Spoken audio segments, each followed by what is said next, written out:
Hello, everyone, and thank you for joining this episode of the webinar series, Boosting Requirements Management Capabilities on top of MS Word. This episode is episode number 7 of the series, and it's called Carrying Your Requirements Everywhere. So let's define the key concept here, interoperability, and I'll speak about the interoperability hub. So if we take literally the interoperability word, it's very simple to understand. Of course, we talk about operations between, but operations between what? Operations between connections. So what kind of operations? We have copy, merge, duplicate, convert, synchronize. So these different operations are available in the tool. I'll show during the use cases how we can select them. And by connection, we mean any link to an existing source, which can be a document, a module within a project, and SysML model, a project in other formats that you might find in here and there, and also database systems. So we have different ways to use connections, and the common ground is that all these connections should be established and stored in the same project repository. So this is where we find this concept of interoperability hub. So we connect to the sources, and all the sources are linked to the same working database, which is the hub. That means it's not a one-to-one connection stored here and there in different databases. The sources are various, as I just mentioned. It could be requirements management systems, MBSE, PLM, ALM, Office, Word and Excel, PDF, and so on. And we are not wiping out the content we have in these sources to replace it with the working database. We keep these sources as the authoritative source of truth, which enables to detect changes made by users out of the SES Engineering Studio, and notify the SES Engineering Studio users to be able to detect any suspect links if we have traceability established, or just the fact that something has been updated by user A or B. And the same with removed elements. And on the other way around, if someone changes in SES Engineering Studio anything related to one of the sources, this will be saved also in the source. So we synchronize the authoritative source of truth with the working database, which makes it a synchronized source of truth of these different connections. So we can connect to a Word document. This will store the version and baseline the information you have in Word, and then you can copy this to other repositories. So that's something we already presented in the previous webinars. So if you're interested in checking how this works, you can check our website and the webinar section. So speaking of interoperability, we have different types, 3 main types. The first one is copying and moving work products. So in this case, we don't change the meta model. We just move the source objects to a target selected by the user. Whereas when transforming work products, we do change the meta model. So we take textual requirements in the source, we convert them into model content in SysML, for example, or we take SysML model elements and we convert them into Arcadia Capella elements. So these kind of things. So whenever there's a change in meta model, we talk about the transformation of the work products. And the third interoperability type is binding work products. So we don't link connections between each other. We link work products within connections. So it's an element at element level, and binding is changing one work product would trigger changes in the target. So it's creating some functional links between the objects, and this is the topic of our next episode. So I'll focus on the first types, and each type will be covered by one use case. So first use case is copying moving work products. So I'll show 2 examples here. The first one is moving Word to doors, and The second one is moving Word to Capella. So first, when we move requirements from Word to Doors, we have to use the SES Engineering Studio MS Word add-in. So that comes without saying. Then we connect to a Doors module, and we perform the copy, and then I'll show the results. So here is the first example. So what we do is, as I said, the first step is connect to SES Engineering Studio. When we do that, you see the tab on the top with SES Engineering Studio. When you connect, you have the synchronized view with, on the right side, what we call the content or engineering view. On the left side, you have the document, and all the objects you select will be uh, available. And when you select an object on the right side, it highlights it on the left side, and also the other way around. So in order to do interoperability, as I said, it's setting up operations between connections. So we do need at least 2 connections open to be able to perform the interoperability. So the list of connections is available on the panel in the middle, connections management, that you can also detach and to have a better view. And once you open the other connection, you have access to the content in the target, which is the doors project here, and a specific module within this project. So in order to configure the interoperability, you have a button on the top called interoperability of connections, and that's where we can select the source and target. So in order to have these available, as I said, you have to have these connections open, so ready to interact one with another, and you select the interoperability type. In this case, we selected synchronize requirements between 2 modules. Module being the generic name for a document. And here, once we have the interoperability operation set, we can execute. And in this case, we synchronize the both sides, selecting that master is connection A, which is the Word document.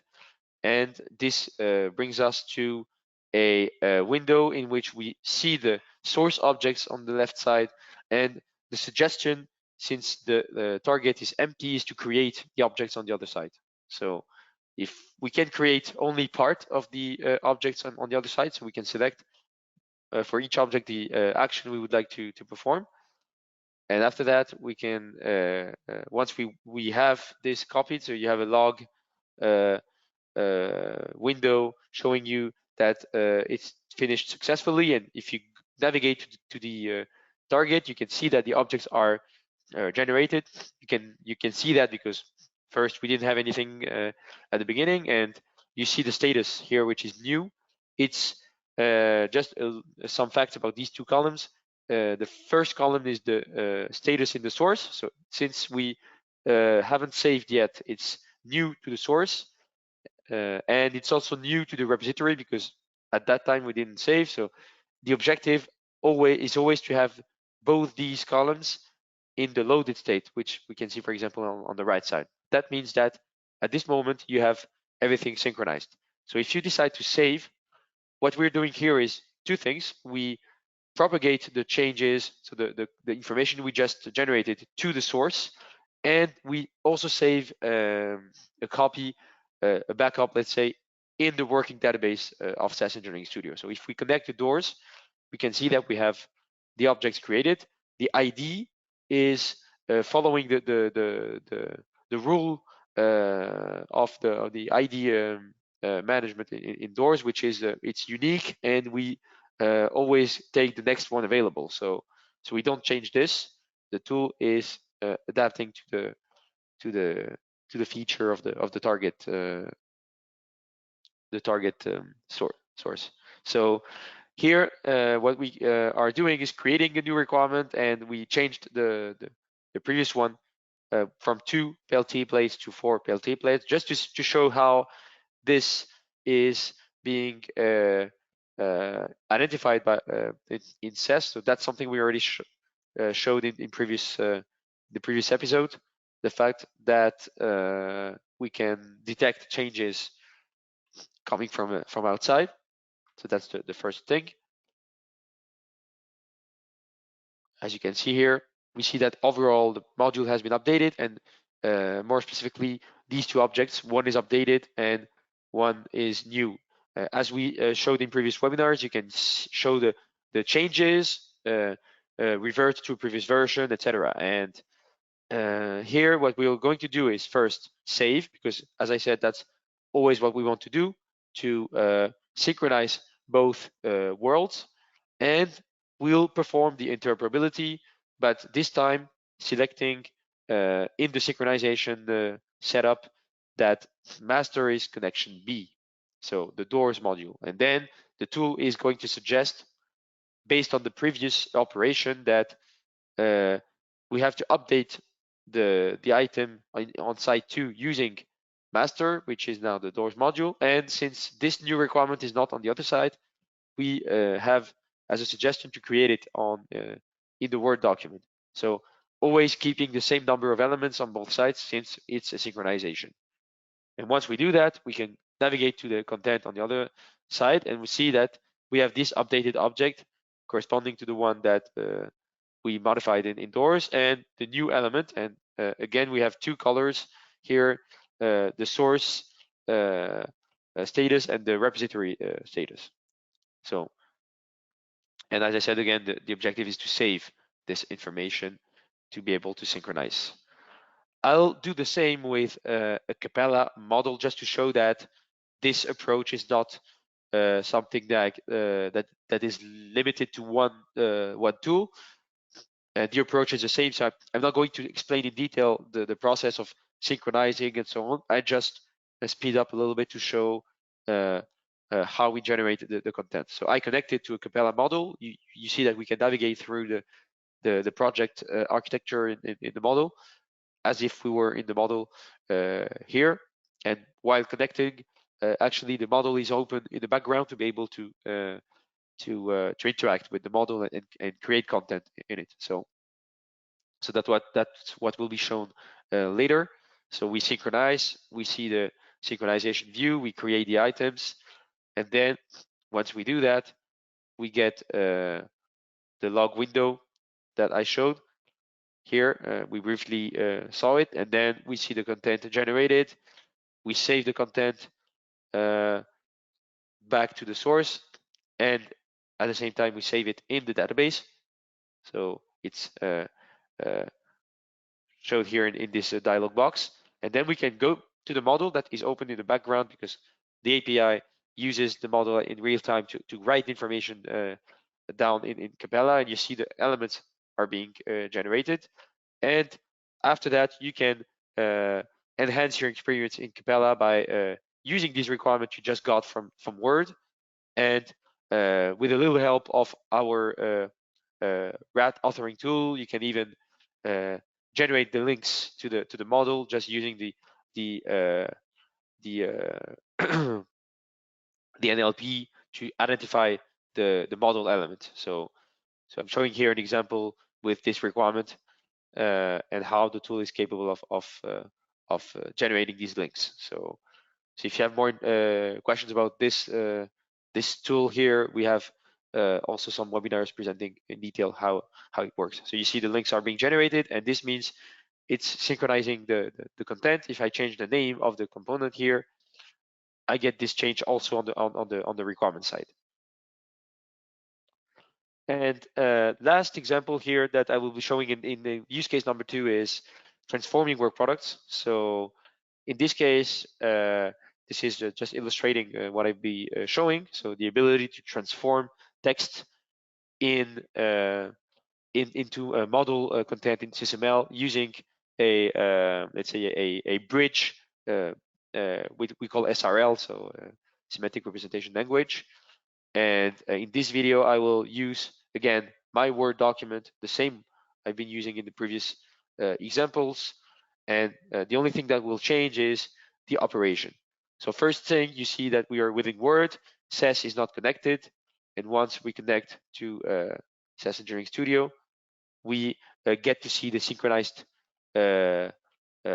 behavior of the left side, which is a document, and the right side, which is the engineering view or content view. So you can click on any object on the right side, and it gets displayed and highlighted on the left side.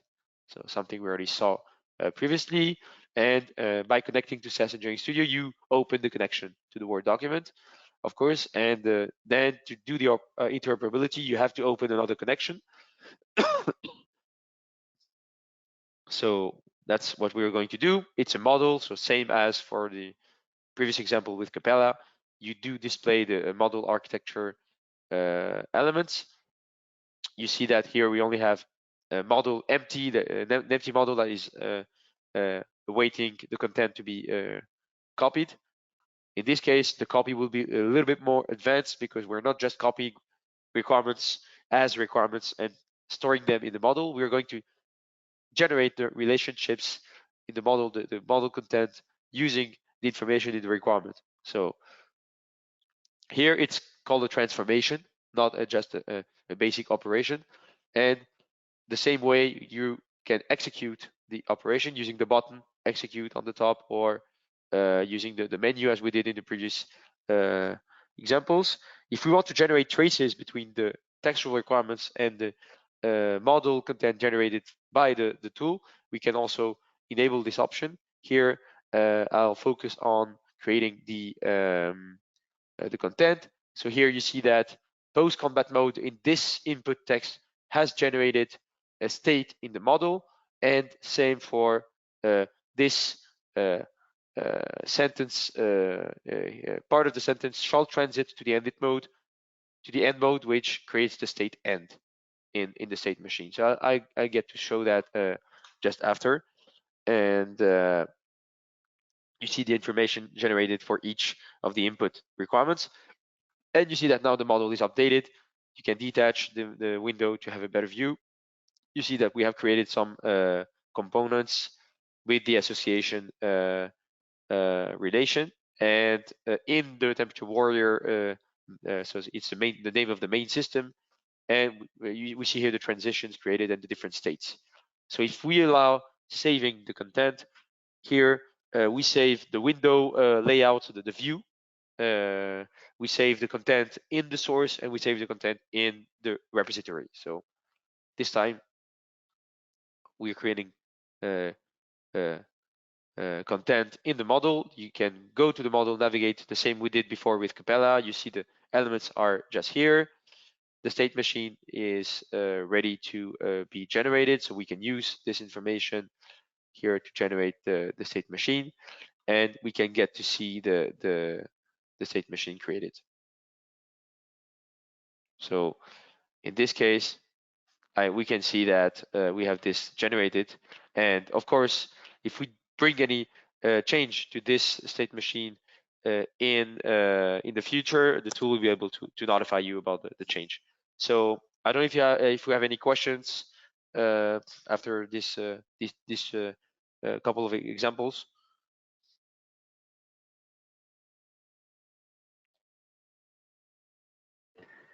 Yes, let's see. We have a question here. How does the tool know it has to convert a requirement into the corresponding model content? Okay, great. So yeah, it relates to this last example I just showed. So I didn't show this in in the video because of course I didn't want to focus on the configuration, but I can show you here how this works. Basically, what we need to do is to generate the patterns. So we use the textual patterns to be able to we use the textual patterns to be able to understand the content, and by understanding the content, we do extract the relationships from it. So we can set up, we can select which elements from the which elements from the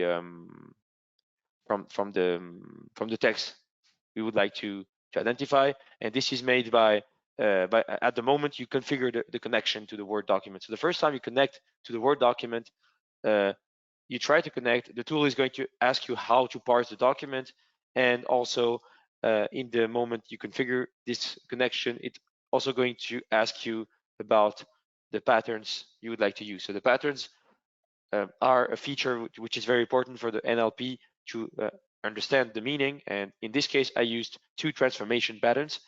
One is detecting state transitions and the other one is detecting structures. So if you'd like to create more patterns, more ways to detect other relationships in the SysML meta model, then you can do so and have these enabled here.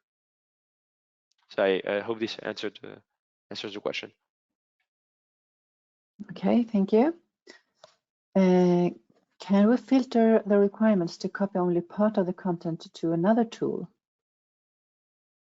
Okay, so if I get it right, you mean I guess you mean whenever you'd like to synchronize content. So in this interoperability view, I showed the example of synchronizing requirements with, for example, a Capella model. So in this case, if we execute here first, since I need the Capella model to be opened, I will need to open the connection. So that's what the tool is doing right now. And actually, in the, maybe I can show this after it loads the model. In the meantime, I can show you in the video actually what I'm expecting here. So it's in the last this example. Then in the connection. So whenever you get to the synchronization,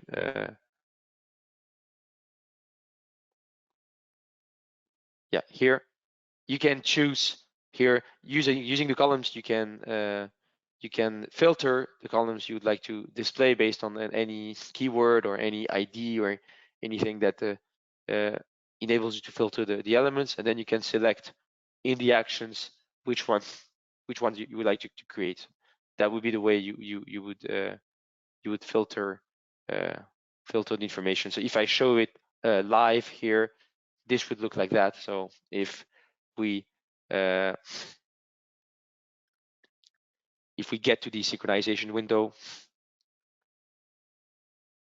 then here I can show all the items, and you can use the columns to filter. Like for example, if you'd like to get everything related to wall, for example, so my system has protective walls, then I get this filtered, and I can decide that to these here, I can select these and decide that I would like to copy information to the other side just for these here. So if I show the rest of the elements, if I clear the filter, we can see that only these requirements here have the action let's say assigned, and that's where we would be able to update information. So if we go now to this, we would see that in the requirements module that I connected to, I got updated elements, and you see here that this one has been updated before because it got a new text in the video, and we can see that if we scroll down, we have on the other side either loaded or updated element. But basically, this is the way we would take care of copying only a few objects. So I hope that answers the question as well. Okay, thank you.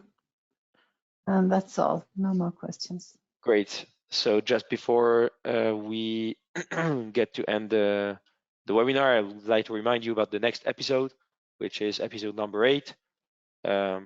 This will be dealing with the third interoperability type, which is binding work products to enable changes triggered from one connection to another. The dates are the 23rd and 25th of May. Please register on our website if you're interested in joining, and if you cannot join, you can register anyway, because you could get notified of when the recording is ready. And I'd like to remind you that in the webinar section, you have plenty of webinars dealing with the capabilities of the tools. So if you'd like to keep learning about the tools, you can check these content, and also through our YouTube channel here. So if you have any questions, please send me an email. Here's my contact address. Thank you for joining, and see you soon.